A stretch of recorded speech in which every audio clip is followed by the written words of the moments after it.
So welcome to the HPC Best Practices webinar series. The series is brought to you by the Ideas Productivity Project, which is part of the Exascale Computing Project of the US Department of Energy. This series is a collaboration involving the computing facilities at the Argonne, Oak Ridge, and Lawrence Berkeley National Laboratories. I'm Osni Marquez from Lawrence Berkeley, and will be the host for today's webinar, Normalizing Inclusion by Embracing Difference. The webinar will be presented by Marianne Leung, and it will be 90 minutes in length. Marianne is the founder and president of the Sustainable Horizons Institute, a nonprofit organization dedicated to developing the computational science and engineering workforce and promoting diversity, equity, and inclusion. She holds a master's and a PhD in computational physical chemistry, and her research interests span computational quantum mechanics, quantum computing, high-performance computing, workforce development, diversity, equity, and inclusion. Marianne serves as an editor for the Computing Science and Engineering Science magazine, the Diversity and Inclusion Department, that publication.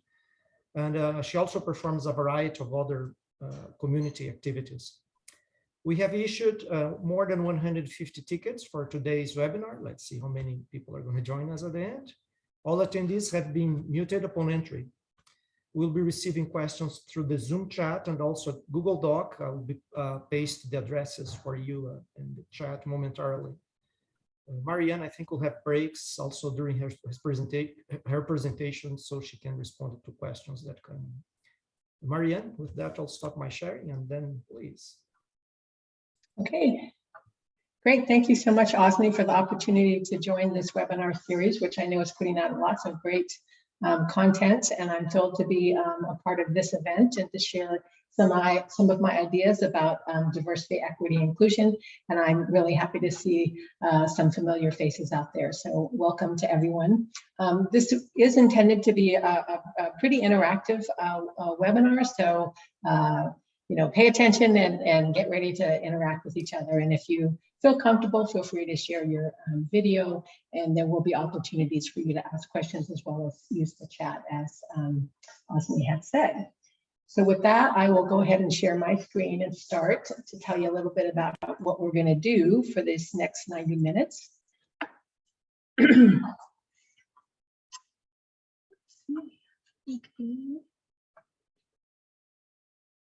Okay, great.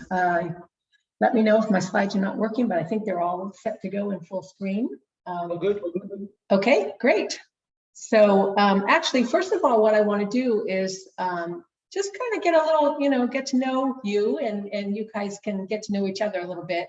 I use a tool called Poll Everywhere, and I'm just going to walk through a couple questions, and it'll give you an opportunity to respond and interact. Your responses will be anonymous, and they will remain so, and the data from this session will not be used in the future. It's just for this particular session, and it's a tool that I use to facilitate interaction. And of course, no scientific conclusions should be drawn from these polls. It's just an interactive, fun way for us to find out what we're doing. So I believe someone has dropped the chat, the link to this poll in the chat. And I see people are already responding. Thank you very much. So we're just like, where are you joining from us today? So just curious to see where everyone is at. And as you can see, we have a nice spread across the US.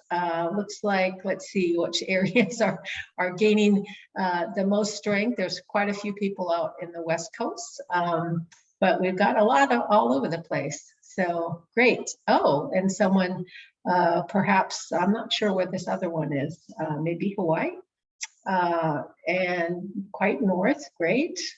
Someone from Canada, nice. Oh, great. And we have some people from Africa and South America, very nice. Look at the diversity of locations that we have. Certainly have a high concentration in some areas, but lots of diversity there. So very good. Thank you for letting us know where you are today. We got more responses coming in. Very good.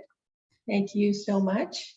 I'm going to go ahead and go to the next question. And this is just a multiple choice. Let us know what area is your main kind of field of training. Life sciences, computer sciences, humanities, engineering, mathematics, physical science. I know I've forgotten some other areas as well, but if I did, you can just select something else. But really curious to know the primary fields where your training or background is in. So look at that. We have a lot of people from computer science. Next up is the mathematics and engineering, physical science also.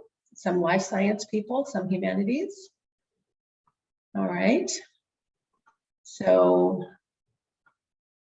great. Okay, look, so computer science is the strongest there. Oh, but now we're getting some more engineering and math people. Great. So, so for a seminar in a computational science and engineering area, not a surprise, I suppose, to have a lot of computer science, engineering, and mathematics, as well as some domain sciences. Okay, great. So now we know kind of what fields people are in. How about this one? What is your preferred programming language? If you have one, I realize maybe not everyone does, but how do you like to code? This is a computational science area. We're all about high performance computing. Just kind of curious what your favorite programming language is. All right, very good. Okay, so Python is out in first place so far, with C++ right behind, or C or C++, and next in third place is Fortran. And let's see how these numbers are changing. Great. Okay, all right.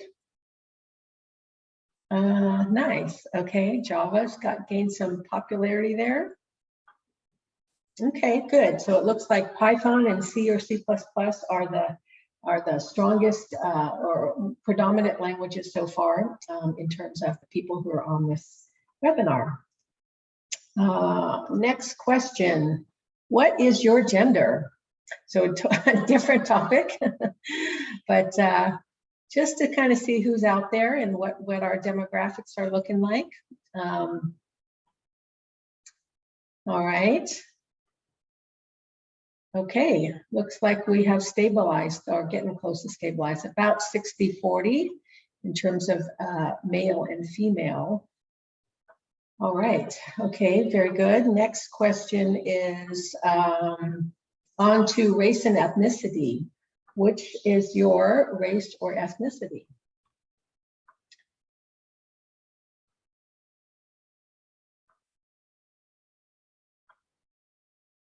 All right, very good. Well, I love watching the numbers change dynamically.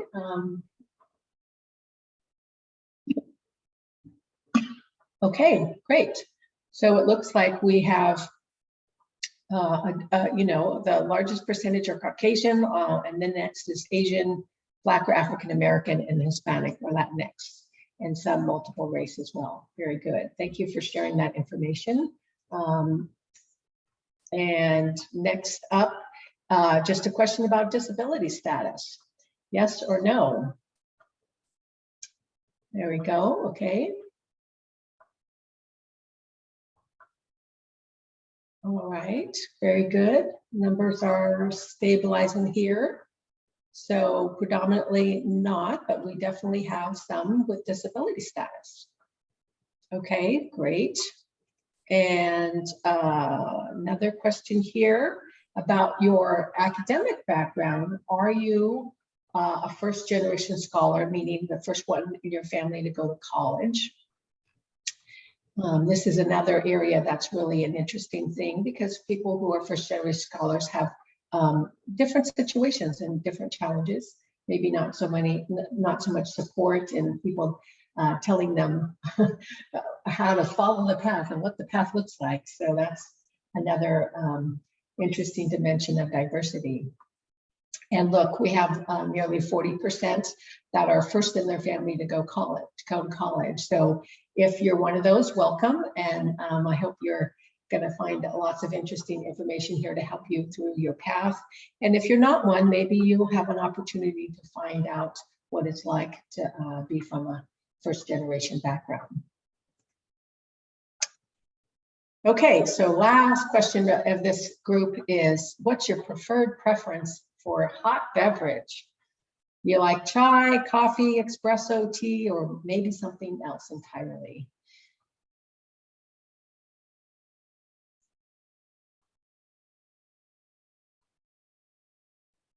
Okie dokie, it looks like we have a lot of coffee drinkers and a lot of coffee drinkers and some tea. Okay, very good. All right, okay. Oh, now we're switching a little bit.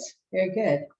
Okay, that is the last of these questions here. So I'm going to go back to my slides and go through a few more things.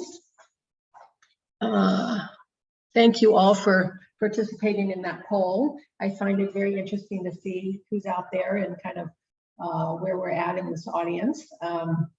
So for this webinar, the plan is that I'm going to talk just a little bit about diversity, equity, and inclusion, just kind of level setting so we're all on the same page. I like to think that since you're here, you have an interest in this topic, but we'll just kind of set some kind of definitions and ground rules for what I will refer to as diversity, equity, inclusion. Then I'll start talking about how to achieve DEI through teams and in the context of computational science and engineering. And then I'll introduce this idea of how to embrace difference in order to normalize inclusion, that is to make inclusion of people from all different backgrounds the norm, so that everyone is included automatically. We also have some activities planned for the webinar. There will be a kind of a short but very fun partner activity where we can explore the idea of similarity and difference. And then we'll kind of talk a little bit about that. And then there will be a small group activity where we can apply the concepts that I'm going to introduce in this webinar. And I will close out with some thoughts and implementation ideas. And one thing I'll just mention about the activities. So I just really want to encourage you all to stay for the activities. They're fairly short, and they really are an opportunity to apply the concepts. And in my past experience, those are the parts where people have to have the most fun, and they've also had the most impact in terms of their thinking. And of course, everyone that's on here probably has plenty of experience in school and academics, and you know when you're learning something new, the best way to really absorb it and for it to have a deeper impact is through practice and activity. So that's what these activities will give you the opportunity for that. Okay, so now on to the concepts here. So computational science and engineering, as I assume you probably all know, is a very interdisciplinary and multidisciplinary field. So that implies that we have a lot of technical diversity in computational science and engineering. And because of that, CSEs have to learn how to be adept at what I say speaking multiple languages, that is multiple programming languages. So maybe you have a preferred programming language, but maybe you also have to code in other languages as well. I used to joke that I knew more programming languages than I know spoken languages, and I'll bet that's probably true for many of you as well. Also, you have to speak different languages in terms of domains. If you're a computer scientist, you probably have to work with physicists or chemists or mathematicians or whatnot, and each of those domains have their own language as well. So you really have to learn and become adept at speaking these other languages. So we as CSEs have learned to navigate and exploit technical diversity so that we can produce more innovation and solve complex problems. And that's what's so great about this field. I know that's what I love about it, is that bringing together all these different fields and ideas and techniques, we're able to really tackle some really important real world problems. So thinking about this, one might wonder, can you translate this technical diversity, adeptness, to other forms of diversity? And so we're going to explore that idea a little bit in this webinar. So I'm going to go back to doing another poll. So hopefully you still have that link available, and I'm going to just bring it up here. Let's see, how do I get back? Oops. I'm going to go back to here and pull up my other poll.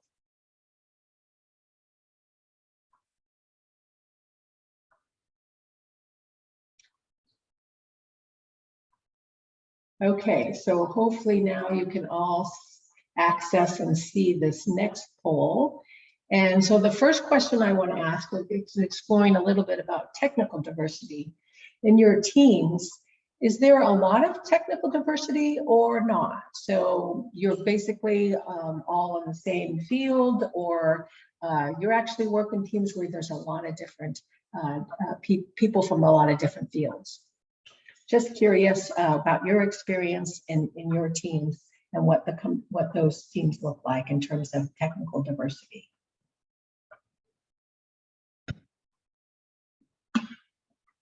Okay, great. All right. Okay, so it looks like the largest is, at least there's some technical diversity, and we do have, so it's kind of almost a classic bell curve, not quite, but, and then of course on the tails, there are some with a lot and some with very little, but at least there seems to be some technical diversity in your teams. Okay, great. Thank you for letting us know about your team components. I'm gonna go ahead and move to the next question. So this one is, how easy is it to bring someone from a new technical area into your team? So let's say you're starting a new project, you just got a grant, and you're bringing in someone from a new field, you're exploring a new area, maybe you're doing computational biology or something like that. Is it really pretty difficult, or is it really pretty easy?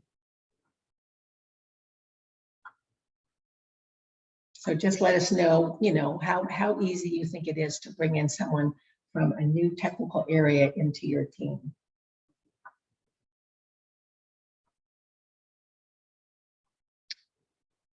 Okay, good. All right. Thank you for sharing your experience on this question. So it looks like it's more on the difficult side to bring new people in, right? So you're used to your own language and way of doing things, and maybe not quite so easy to bring in new people from different disciplines. So that's really quite interesting to see. So then let's go to the next question. So it's a little bit difficult, but somehow we probably have figured out some ways to do that. What kind of techniques have you used to facilitate new areas, to bring people in from new technical areas? So this is going to generate a word cloud, so you can just enter in one or multiple words, and you can, I don't think I'm limited to how many words that you can enter in here. So just go ahead and put in what you see as there. So we can see now that repetition and patience are pretty common responses that people have had. Discussion, mentoring, training, these are all really great ways of doing that. Checklists, curated probably goes with something. So a tip for this, if you're putting something in that's like multiple words, if you want to keep them together, you probably have to put a dash together so they stay together. Otherwise, the word cloud puts them all over the place. But love to get your ideas. There's apprenticeship. There's, it looks like there was peer training probably. Maybe goal setting manuals, suggested readings, materials, languages, exploring, all these great ideas and techniques for how to facilitate the integration of new technical areas or people from new technical backgrounds. So this is great. Questions, literature, references, lots of really wonderful ideas here. Thank you so much for sharing those. Okay, so I think I have one more question to go, and that is kind of the converse. What are some of the barriers to bringing in new technical areas? So what have you run into before that kind of creates problems? Time, absolutely. Jargon, yes. We use different language, don't we? In each of the areas, and different. We might be referring to the same thing, but using a different term. Resources, oh, gatekeepers. That's a really great one too. People who are kind of holding the keys to different areas. Intimidation is a very common thing as well. Miscommunication. Knowledge, money, absolutely, vision, language, terminology, tech, Unix, overconfidence. That is a really interesting one. And I could totally see that if you're overconfident and you miss some of the details or make assumptions about what someone does or doesn't know. That's really great. See if I can pick up. Imposter syndrome is absolutely something that I'm sure would be a barrier in lots of situations, especially in this case where you're coming into an area and you're different from other people, and so you think you don't belong there. But you know, if you really think about, you're there because you belong there. You really do belong there. Everyone has something to contribute to the team, or else you wouldn't be there. So really great. Okay, thank you so much for all of these great inputs and ideas about what are the barriers to the technical areas. So with that, I am going to go ahead and go back to my slides. Thank you again for participating in that. Let's see. There's my slides. Okay, great.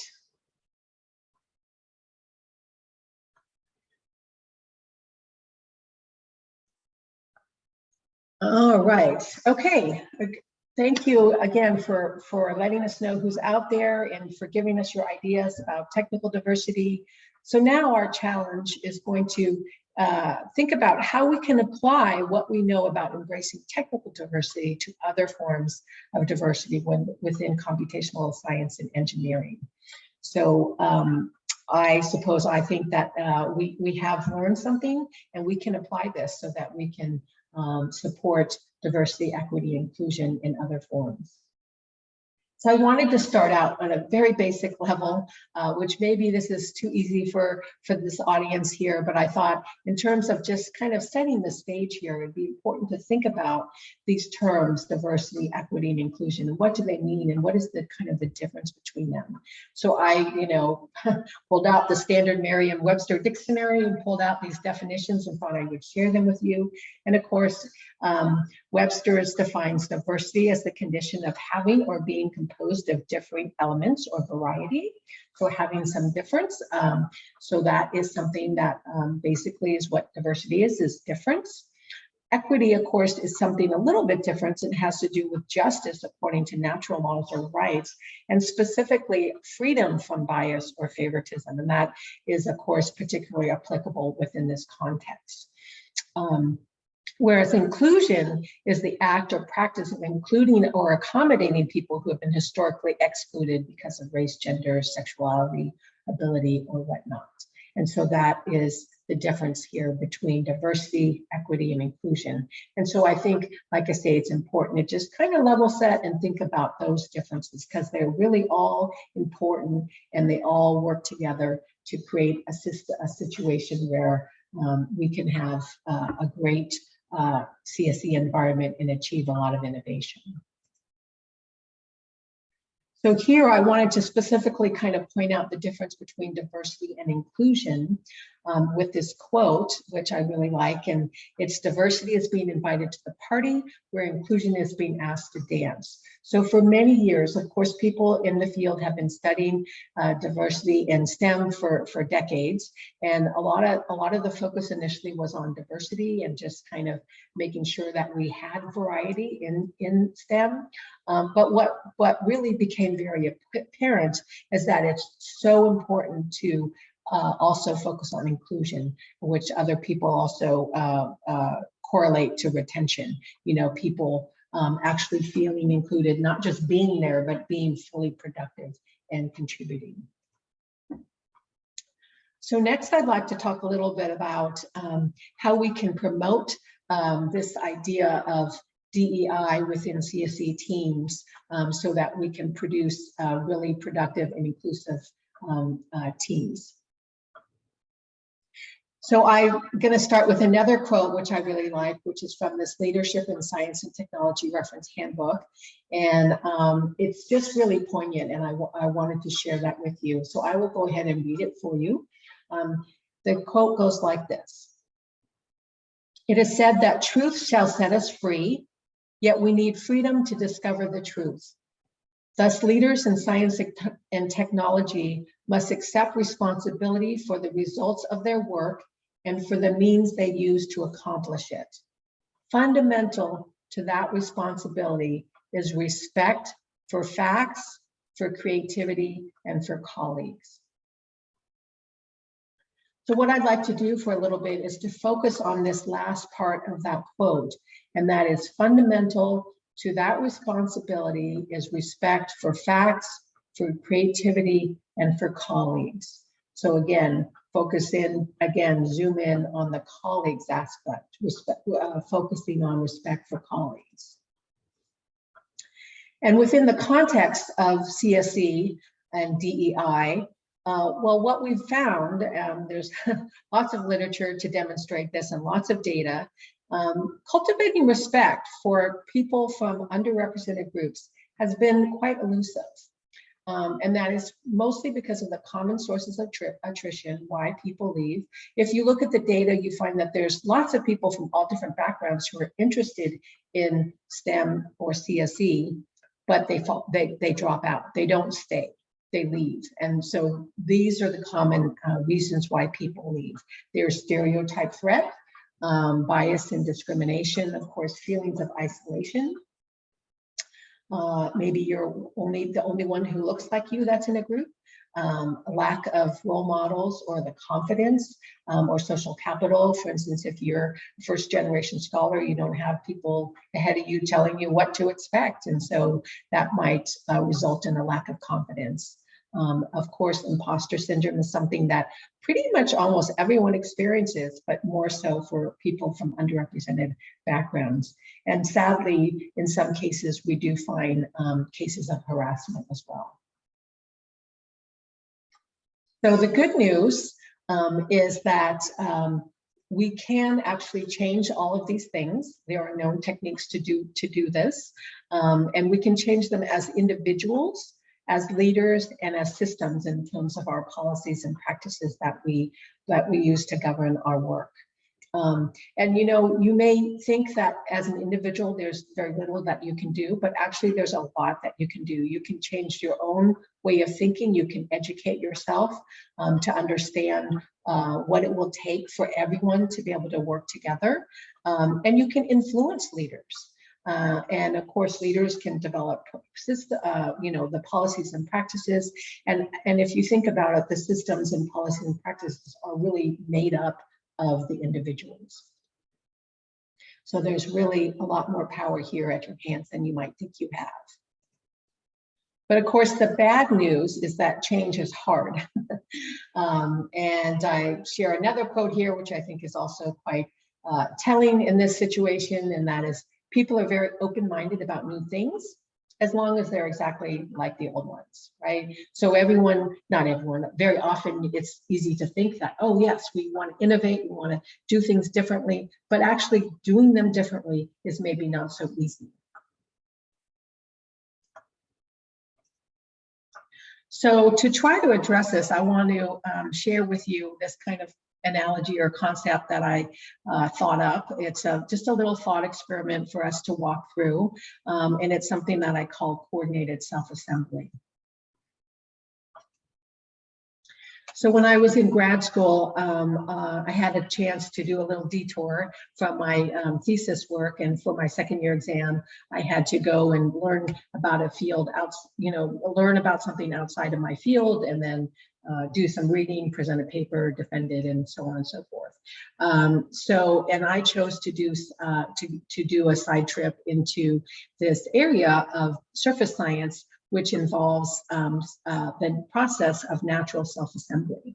And in this process, in surface science, these beautiful structures that are called dendritic structures are created naturally. And you can see examples here of them. There are snowflakes and leaves. And these atoms or molecules come together in a natural process, and they form these really complex structures that have a lot of not just form, but function. And I thought that this is really pretty cool and amazing. So the next step, which is really cool, is that, you know, a long time ago, this is of course ubiquitous now, but it was like cutting edge when I was in grad school. There's this idea of taking this natural self-assembly process and doing what I call is nudging it a little bit.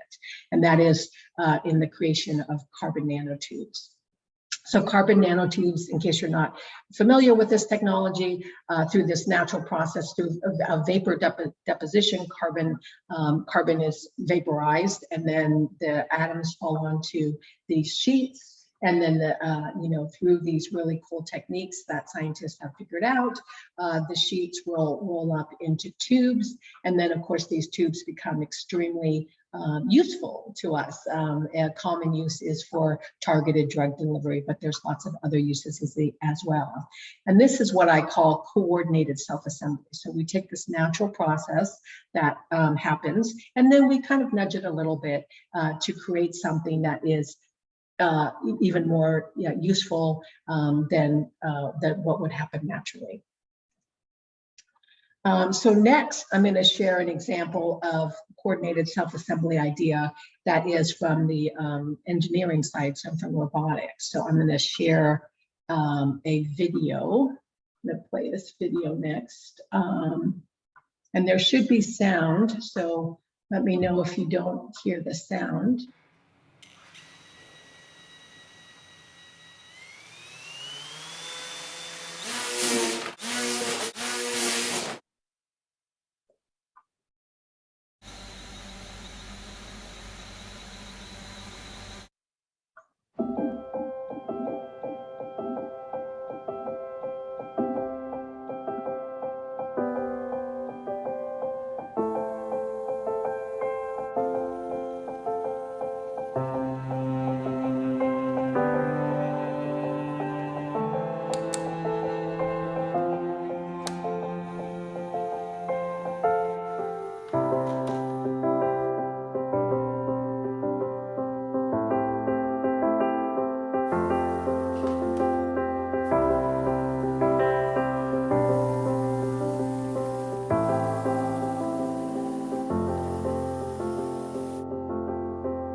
Okay, so that is an example of, like I say, a robotics example of what I call coordinated self-assembly as well. And I don't know about you, I'm not an engineer, so I think it's really a cool idea. And of course, this has been around for a while, but the basic idea here is that, you know, you're pulling together these individual components, and on their own, you could see they flail, right? But when they come together, they can do something pretty darn amazing, and you know, 3D motion and response and all that kind of stuff. But one thing about this, you might have noticed that these are all homogeneous units, right? So they're all the same robots, but they interact to create something that is clearly much more powerful than the sum of the whole is much more powerful than each of the individual elements. So how about inhomogeneous robots? So here's an example, again, of taking together different components and creating something that's pretty amazing. In this case, this is, again, another example of robots, but clearly the parts are different, right? They're not all the same units. They're all unique. There are elements that are used to help propel it. There's a camera, there's a lot of different elements. So there's a lot of diversity in this particular example, but yet it comes together to create something that's greater as a whole as well. So this would be the example of the inhomogeneous robots. So next, how would we apply this idea of coordinated self-assembly to teams? That's what I'd like to take a couple minutes to think about. So what would that look like?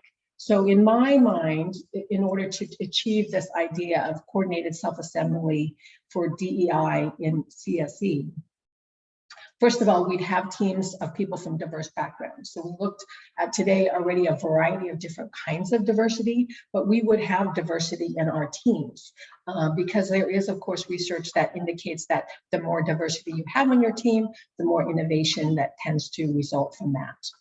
All of our team members would be fully functional and free of bias or favoritism. That speaks to the equity portion of that. So everyone is functioning as this. As you could see in the examples, every component is really integral to the overall structure. We would be taking advantage of our similarities and differences. So in the robot examples, there's a camera that's very different, but from the wheels, right?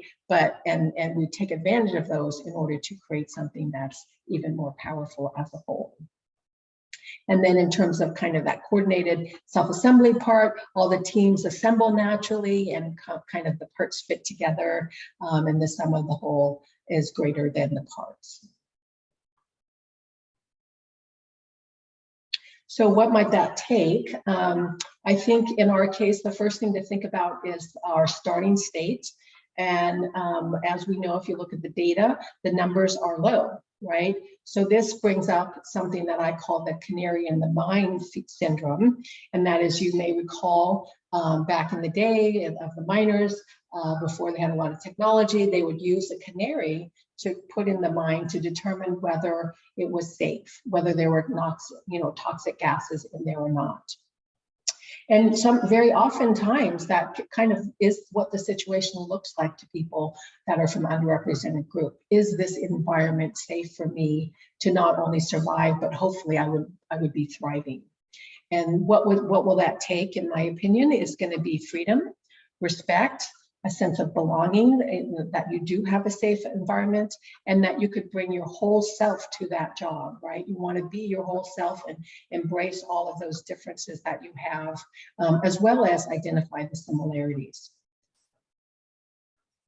And so within this context, I think we're talking about freedom from bias, isolation, low self-efficacy, and really developing a respect for each person's background and differences.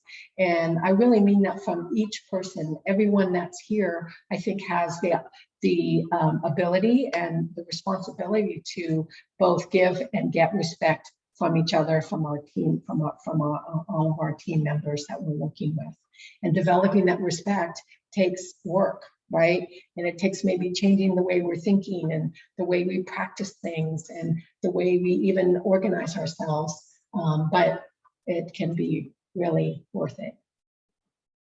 So what's holding us back? I think that the long-standing systems and practices that we have in place, I think there's a natural affinity for likeness, and kind of the opposite of that, which also kind of plays into this, is the fear of something new. So we think we like new things, but actually getting out and trying new things, there's risks involved. We have lots of systems that we've been doing things a certain way.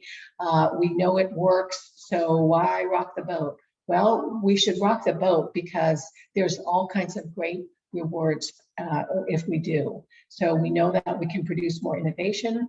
There's a lot of demands in the terms of the workforce now for technical talent, and there's a lot of competition. And so, our workforce, our demographics are changing. So these are all, the reasons why we need to actually take the time and figure out how to do things differently. So in summary, we already know something about how to embrace technical diversity, and I think our challenge is to adapt to new dimensions of diversity, what we already know, and that will take rethinking how we assemble and manage our teams.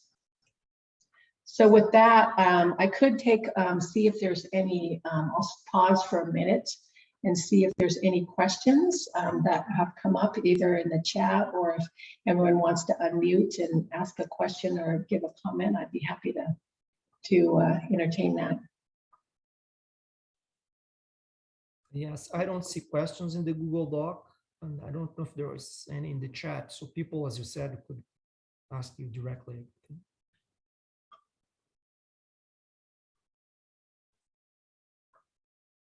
Okay, that's all right. No, that's okay if there's no I have question. a question real quick. Okay, sure. Okay, when you say coordinated self-assembly, how do you coordinate that type of thing? If it's a self-assembly thing, what kind of,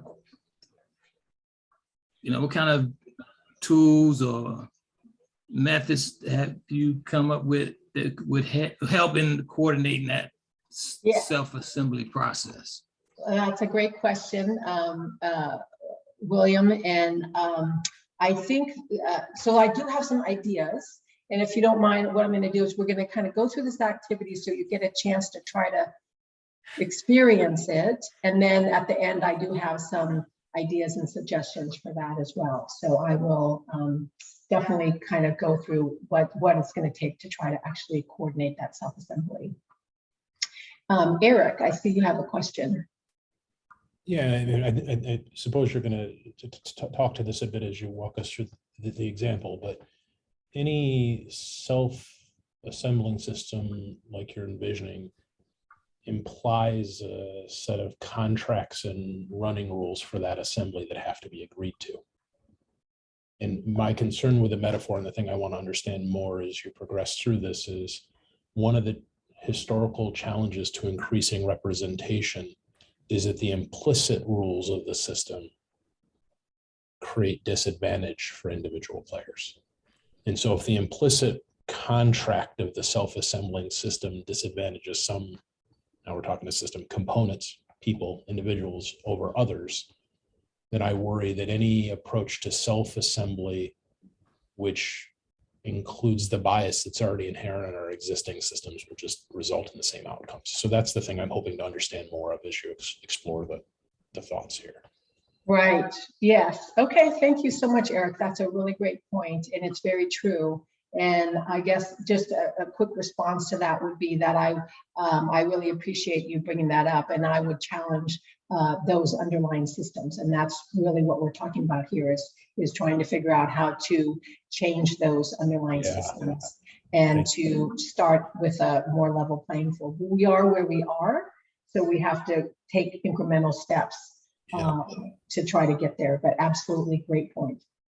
Great. And this, I think, to this notion, just to finish a bit of the thought on the notion of these implicit contracts that need to become explicit. Maybe this is why the whole space of like DAO, GAO, the crypto derivatives around novel social contracts are starting to arise, so that we have a way to truly capture the real rules. I'm interested in that too, if it's something you've explored.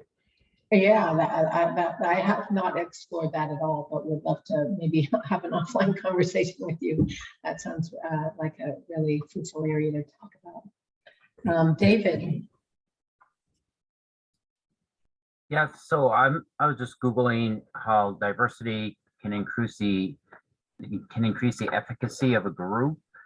Do you have any good publications how efficacy or diversity improves the outcomes for a scientific group? Yes, there's a few different publications, and I can share that. I can look them up and share them with the group later. But one that I think of, there's a Harvard Business Review or a study that looked actually, did a study of team output and looked at the diversity in the teams, and did demonstrate, from a financial perspective that these different teams that they were studying, the more diversity they had, the more money they made. So, and there were other studies like that as well. So you think that maybe just like that people think more outside the box, you know, there's more diverse people and they think outside the box. Is that the main factor, you think, or?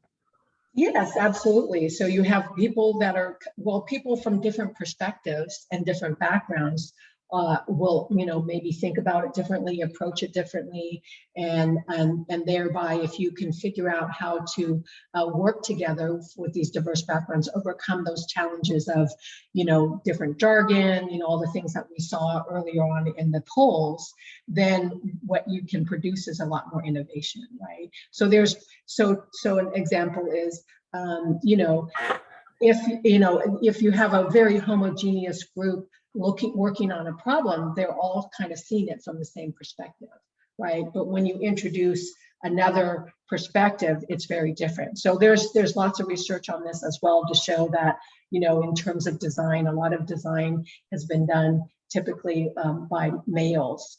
And then they, you know, so these products are designed and they don't work for women, right?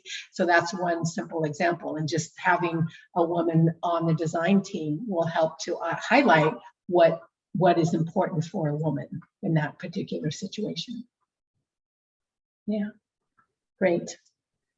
Okay, thank you all. Thank you for those questions. That's very interesting and interactive. So It looks like, sorry, it looks like Asada put a question in the chat, and I just wanted to see if you had an answer for that. Okay, thanks, Asada. So how to respond to microaggressions? That's a really great question. And I think there's a variety of ways to answer that question in a whole nother talk. So I could say that there's, you know, you have to work within whatever system you are. I don't know if it's in a classroom environment or work environment. If you're a work environment, there are official, you know, channels to deal with that. But I think that my personal approach is that they need to be addressed. Don't just swallow them, right? And find a forum where you can address them. And it, you know, it depends, of course, on where you are. Hopefully the environment, the ecosystem has policies in places already to, you know, against harassment. Then you can report them and so on and so forth. So that's not something that can be tolerated, in my opinion. So sorry, I don't have a longer answer for you, but I'm happy to kind of take that offline as well. Suzanne. So you said that we can influence our leaders. What is the best way to talk to people that aren't your peers and aren't your social set? Like, how do we influence our leaders? I know that's probably a whole seminar on its own, but Yes, I think it is a whole seminar on your own, but I think, you know, your leaders should be there to serve the people that they're leading, right? And they should be listening to the people that are there. And so you talk to them and you tell them what's important and what needs to be done and what policies need to be changed, and work with them. So leaders, you know, hopefully, in my opinion, if you're a good leader, you'll be listening to the people and responding to that. So I think this is an area where really, as an individual, you have so much more power than you think you do, because you can influence leaders and you can advocate, right? That's the only way we'll have change as people, if they advocate. Okay, great, thank you. All right, I think I will go ahead and go on to the next part. I'm going to go back to sharing my screen, and we're going to actually do a partner activity. And this is where we're going to get to explore this idea of kind of similarity and difference. And we'll probably just start with similarity. And so what we're going to do here is I'm going to ask everyone just to raise your hand. You know how to raise your hand using the tool so that your hand is raised up. And so just click on that. Yep, there you go. You found, Abu found it. Raise your hand. So you raise your hand. And this just says that I'm here and I'm part of this activity.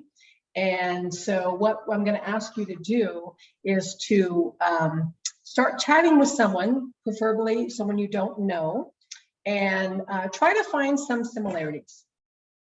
Find one couple, 2, 3, that would be great, and just see how that goes. So, and when you start chatting with someone, you could lower your hand so that way it signals to someone that you're not available. Of course, unless you want to be a multitasker and talk with multiple people, but you just lower your hand and then we know you're in a chat. So just pick someone randomly, however you like, and start chatting and see what you can find that you have in common. So we'll just take a few minutes to do this exercise. Like I say, once you've started chatting with someone, just lower your hand and then no one else is going to bother you. But this is just see how we can find similarities in other people. So feel free to lower your hand once you start chatting with someone. Just pick anyone you like, preferably someone you don't already know.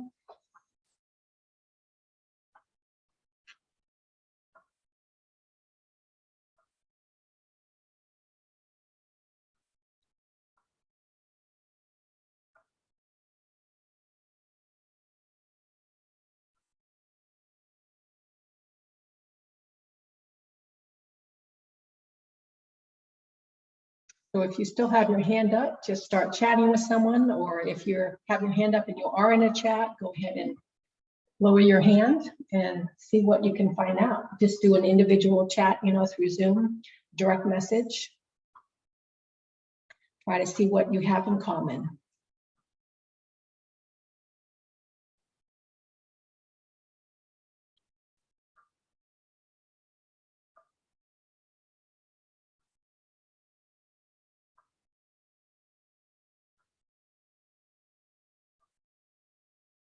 So we're doing a activity where we're finding similarities with other people. If you're got your hand raised, you can just start chatting with someone else who has their hand raised, and then you can lower your hand once you start a chat. Just do it via direct message in the Zoom and try to find out what you have in common. What are the similarities?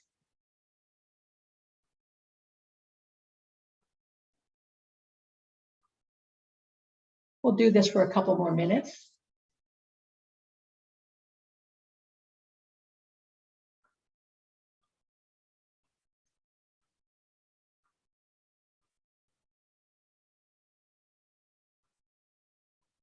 Looks like we have a lot of chats going on. I'm glad to see that.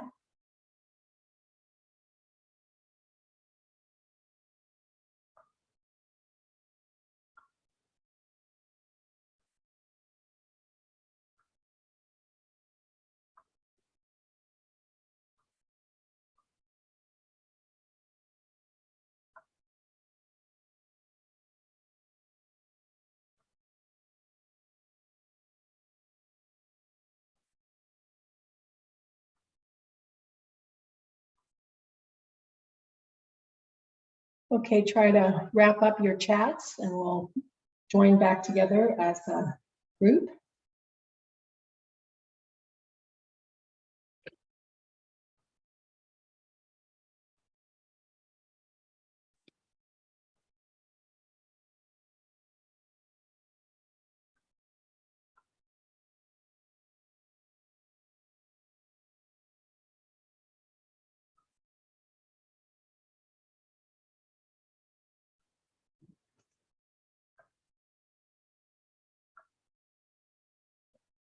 Okay, let's try to go ahead and get back together as a group. And so if you can try to wrap up your chats. I'd just like to see if anyone wants to share anything about their individual chat. Did you find something in common, and what was that like?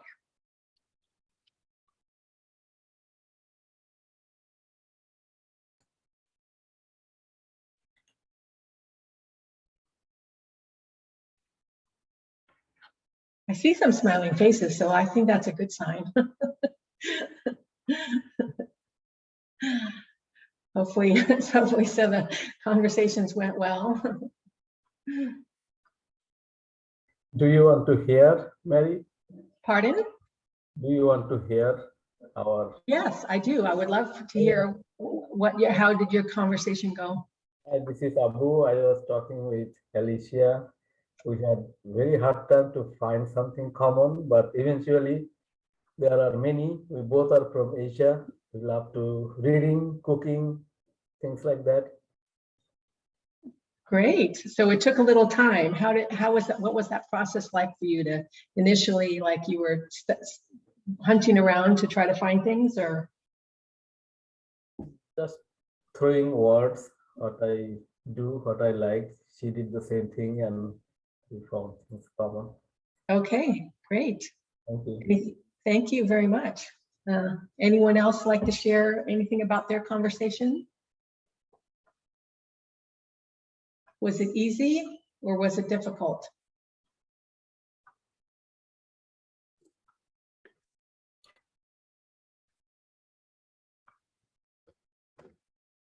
Okay, I saw it. I see you think it was easy. That's great. I'm glad to see that. All right, okay. All right, well, I'm not sure if you guys are still chatting or just not too talkative today, but that was just a little, like I say, a little brief activity for us to try to explore this idea of finding common ground. So in this case, we're looking for similarities and understanding how, what some of the challenges for that. So the next thing that we have is, I'm gonna share my screen again. Is another activity to try to apply some of these concepts. And there we go, introduce this activity here. And this one is going to be small group activities. So there'll be breakout rooms and we'll get into smaller groups and we'll interact with each other. And we're going to imagine that we've been stranded on a desert island after a shipwreck. And you're allowed to bring one item with you. And so you're going to pick something that represents something you enjoy, so something about yourself. And of course, it doesn't have to be realistic, but it should reflect something about you and your interests. For example, if you love music, maybe you're going to bring a guitar. So right now, just think about what that object would be that you want to bring and just kind of make a mental note of that. And then what we'll do is we'll have you join us breakout rooms. So the Osni will open up the rooms and they're set up so that you can just join whatever room you like. Preferably, we'd like it to have some diversity in the rooms. So don't just kind of go to this room where you know lots of people, but we're hoping that you spread yourself out.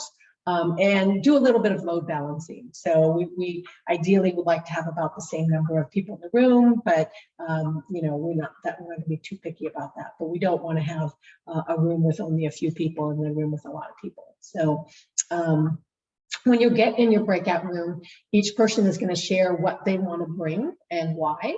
And then together as a group, this is where kind of the practice of this kind of idea of natural self-assembly will come into play. You should, as a group, try to devise a way to combine your items so that you can help each other better survive. And so, yeah, so that's the practice. Try to apply some of these concepts that we talked about here, maybe in terms of how you assemble or how you exploit differences or similarities. And then at the end, we'll all come back and we will talk about that exercise.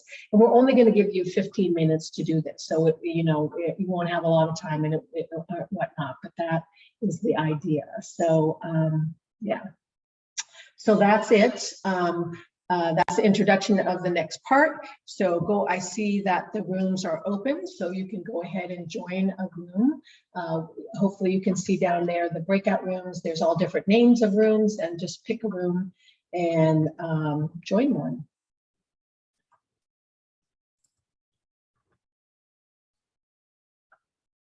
Okay, welcome back from the breakout rooms.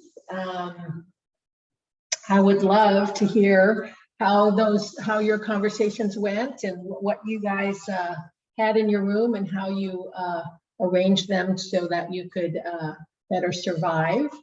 Any volunteers for sharing that? I don't know if you designated an orator for your group or not, but I'll go first. We were in the Marie Curie group. okay. There were 5 of us there, and based on the premise that we can bring even things that are not realistic to bring it to an island, I decided to bring a radio. So if we were down, I can put my Rocky song there so we can get out, boost it, and keep going. Okay. And for like do some parties and stuff like that. We also have somebody, I think this was Aman, to bring a laptop so we can research on stuff like how to do like bonfires and stuff like that. I think it was Cameron.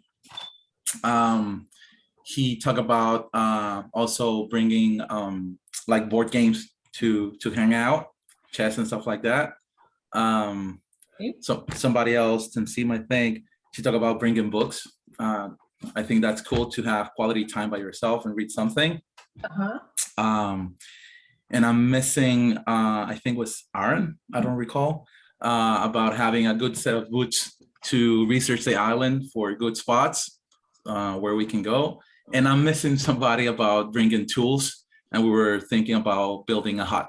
So that's what we came up with. Okay, great. So those are all really wonderful items. And did you kind of come up with a plan or a way to use all these things to combine them to help you guys survive better, or just kind of?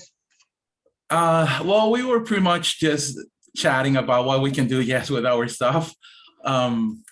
But we came up with a question. Actually, that was me. We were saying, well, we can do a bonfire to see if we can, track for boats. And I put like an extra thing there. What about if the boat can only have one person who will go? So we were checking on that. Oh, and did you come up with a? Yeah, somebody that is willing to tell to other people to bring a bigger boat so we can go all there. Right. That was a pretty simple idea. Right. Go talk and find someone else to bring back more help. Yeah, exactly. Okay, good. And any particular things, take-home messages, or that you learned from this exercise, or? Yeah, I think that the good thing for me of the experiment was that regardless of your background, in the end, if you're willing to work together, you can make things go through, and that's something that we can bring to our daily life. If you have that way of thinking, that can help you to keep going on, and that's a way to integrate people and in that sense, we don't need to talk about equality or equity or stuff like that. In the end, we're all there. We're all integrated to this problem. We need to solve it. So if you have that mindset, I think, yeah, that helps. Absolutely. That is perfect. That is a great take-home message. And most that I could hope for from this webinar is actually that we are all there working together and just make it happen. Exactly. Good. Okay. Is there another group that would like to share what they experienced? I'm happy to talk for fig. Okay. Which is the best fruit. We had a good diversity of things. Me and I believe I'm so sorry, I'm terrible with names. I believe it was Suzanne. We both brought technology, so I wanted to bring my laptop simply because of how versatile of a tool it is. Theoretically, it would also have like a solar powered cell attached to it, and so we'd have light through the night.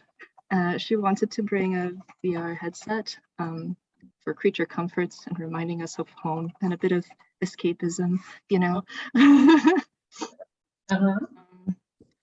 One of us wanted to bring her stack of books.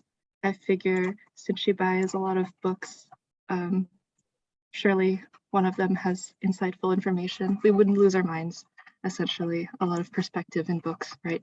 It's good to keep the mind awake when you're on a deserted island.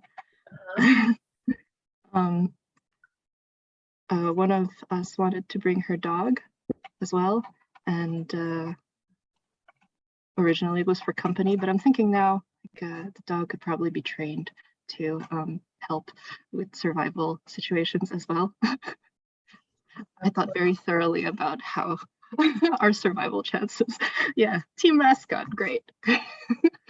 And Alexia wanted to likes gardening, and she said she'd bring some seeds and gardening tools, so we'd have a farm, which is also very productive for survival. Yeah, absolutely. And Mark said he'd bring his bike because he's always on his bike when he has spare time, which I think would enable better exploration of the island for resource collection. Yes. Okay, that's great. Those are all some really great items. And did you come up with any particular ways to try to combine them? Combine them? Well, No. well, to use them together to increase your survivability. I feel like for our set of items, it was really a matter of everyone focusing on their strengths and then sharing the fruits of that labor. Right. That would enable best survivability, Right. which is a system that works for certain teams. I think for highly specialized teams, that's a good way to go about things. Absolutely. And I love that idea of really focusing on everyone's strengths and using those strengths to make the whole team stronger is basically what. Yes, absolutely. Absolutely. Very good. Okay. Very nice. Thank you. Yeah. Anything else you would like to share? I had a nice conversation with Mark about career paths and how they are not linear, and that was nice. Also, It was nice to see we all seem to have certain origins in common. Like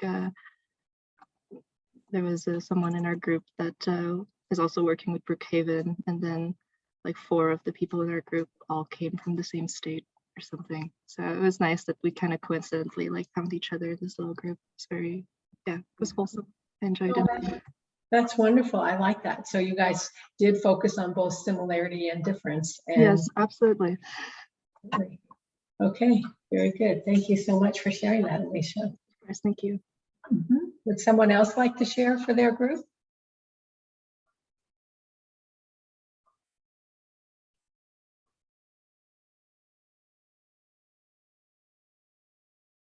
Okay, that's fine. That was good.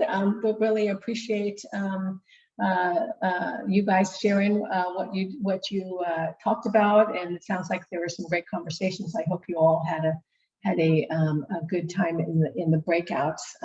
So I will go ahead and wrap up with some closing thoughts, and happy to take more questions or whatnot. So, but I did promise that I would get to this. Here we go. Okay, so some closing thoughts that I wanted to share with you is, first of all, thinking about kind of what does it really mean to try to embrace difference, and really implied is also similarity as well as difference. And first off, I think it's really important to recognize the many different dimensions of difference, and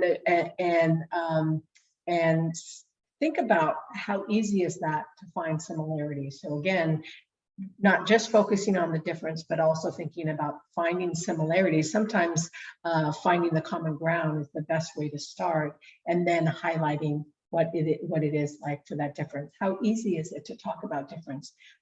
Difference on different dimensions sometimes are easier to talk about, but if we can't talk about them, how are we going to make any progress? And what I think it really will take, which I think I had a really nice time when you guys were in the breakout rooms, because I got to catch up on some of the really, really wonderful discussion that was going on in the chat. But really, I think really truly understanding these impacts of our differences and how we can overcome the barriers to changing so that we can really truly embrace and gain from our differences. I really like the 2 examples we had from the breakout rooms, where really you're really looking at, as was well spoken by Alicia, really taking advantage of people's strengths. And that's what I think really makes a difference in our team.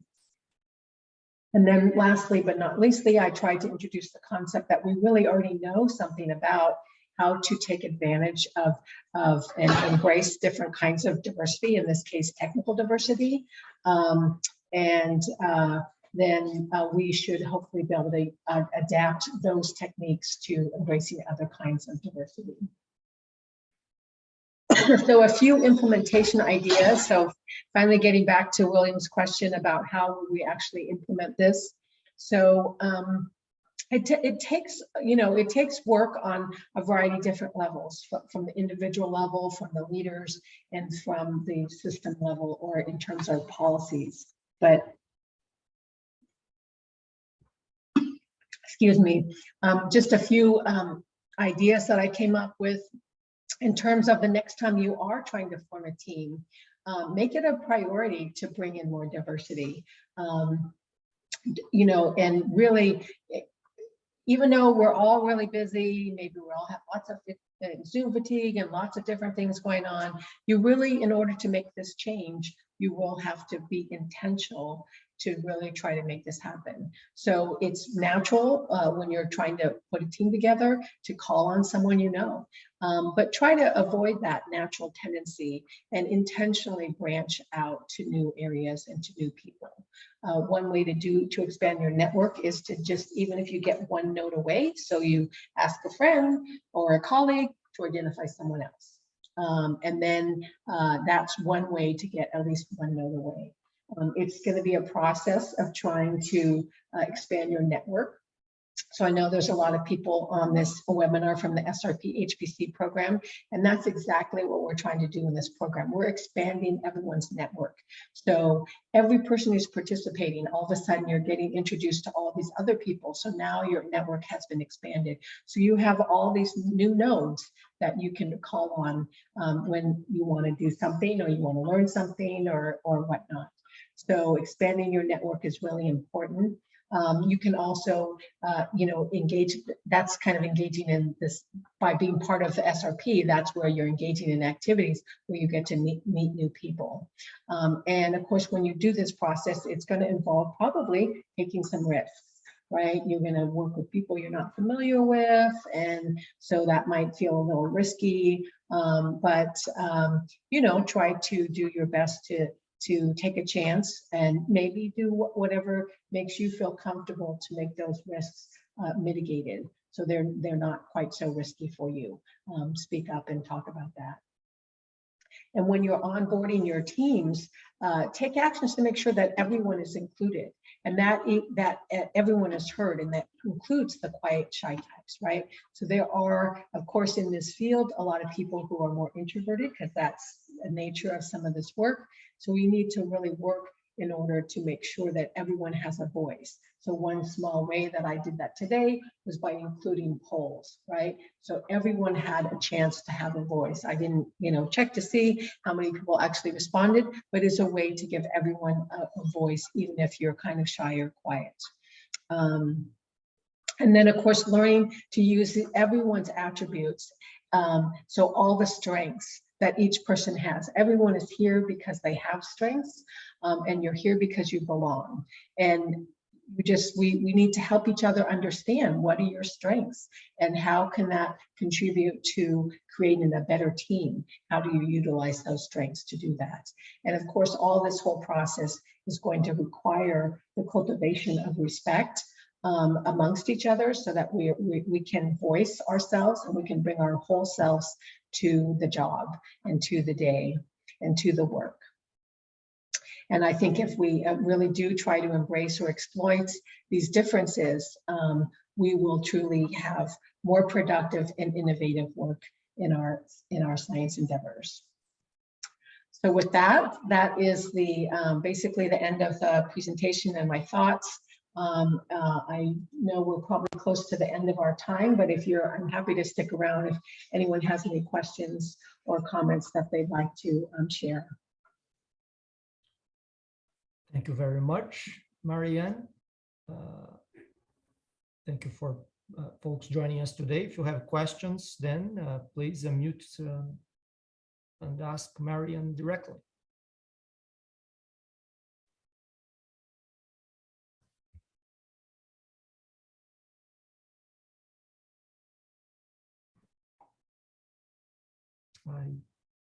Any questions? Marianne, I can think of one question to ask you if you don't mind. Sure. So this point about reaching out one note away, and sort of the affinity bias that we all tend to have. So I tend to be, I was going to say I'm shy, but I don't think that's a fair characterization necessarily, but I'm definitely socially awkward, and I'm very aware that I'm socially awkward. And I was among the nerds and brainiacs in high school. I didn't volunteer for those groups, but I was placed into those groups by others who labeled me that way.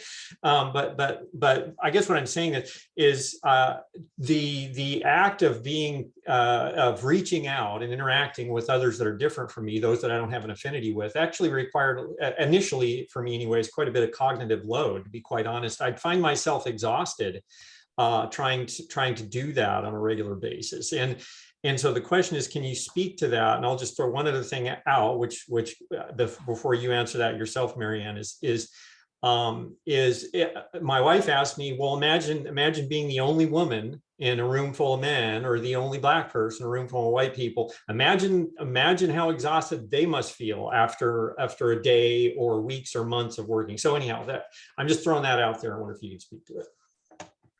Yes, thank you so much for the comment and for bringing up this topic, Mark. And I think you hit it on the head, is that it is exhausting, right? I mean, it takes a lot of energy. And I did say in my slides that, we can change, we have to change, but change is hard, right? I acknowledge that it is hard and it is exhausting, but my comment is that it's worth it, right? Because the only way that we are going to see any change is by getting exhausted and putting that effort in. I know, so believe it or not, I have always, when I was younger, I was an extremely shy person and was afraid to speak up ever. And it took a lot for me to kind of get the courage to start speaking up and saying something and finding my own voice. But boy, once I found my voice, oh my God, it was so worth it, because now I feel much more like a whole person, right? So I'm not having to, put on a face and be the person that, the typical person that people are expecting of me. And I can actually express myself. And so certainly on a personal basis, I think it's well worth the effort. But then if you put all these little things together, imagine like collectively how we'll make a difference. Thank you. Sure. I'd like to respond to that if I could. Yes. All right, so this is basically, I want to share a conversation I had, because it was kind of surprising to me. I was talking to one of the faculty members at USF who I'd known for probably about 10 years or so. And, he's had NIH grants, this kind of thing, and he hadn't had one in a while. So he was in this situation where he's like, okay, he's kind of come down to earth now. And he's, starting to share stuff he normally wouldn't share. And then he started talking about his neighbor, professor next to him, which I also know him, who I never really even thought of, either one of them like this, right? So he was explaining how they deal with students, how, they have to be tough with the students. They got to come across as, these taskmasters with their assignments that they give them, and, real hard on the grading, fail most of the students, and this kind of thing. And he used this example to kind of, and I don't, I can understand what he's saying. Because what he said was, when we were in high school, and the two of them had talked about it, we were the guys with the pens in our pockets. We were the nerds. We didn't play football. We didn't play sports. We were kind of shy, and you know, they might have got picked on and pushed around and that kind of thing. So now they're in a position where they're the big man on campus. So they feel they get this, they like pushing everybody around as a result of having this newfound power of being, you know, the professor with the grants and this kind of thing. Now, I don't know if that was out of place or what, but you know, that just kind of gives you an idea what's the mindset of some of these folks you may not even imagine, because you know, you look at them, they're like 50, 60 years old. You don't even see them as once being, you know, a nerd or once being non-athletic. You know, it's a whole nother environment, but yet they still got this mindset where they still holding these grudges about things that happened to them when they were young kids, you know? Yes, absolutely.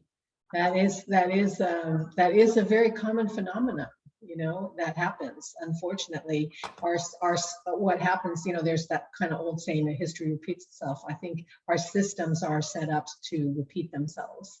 And so what I'm trying to advocate for is, you know, shaking up the system and not, you know, falling into those traps of just doing the same thing. Right, because you would never recognize that coming at you. You know, it's not like you see this little kid with, you know, pens in the pocket who's been pushed around. You see this responsible adult, mature, who, you know, is very intelligent.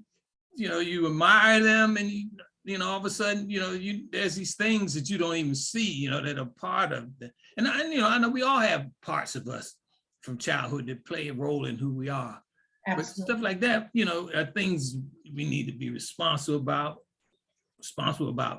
you know, kind of putting some kind of control over, recognizing there's no place for, or, you know, I'm just throwing that out there.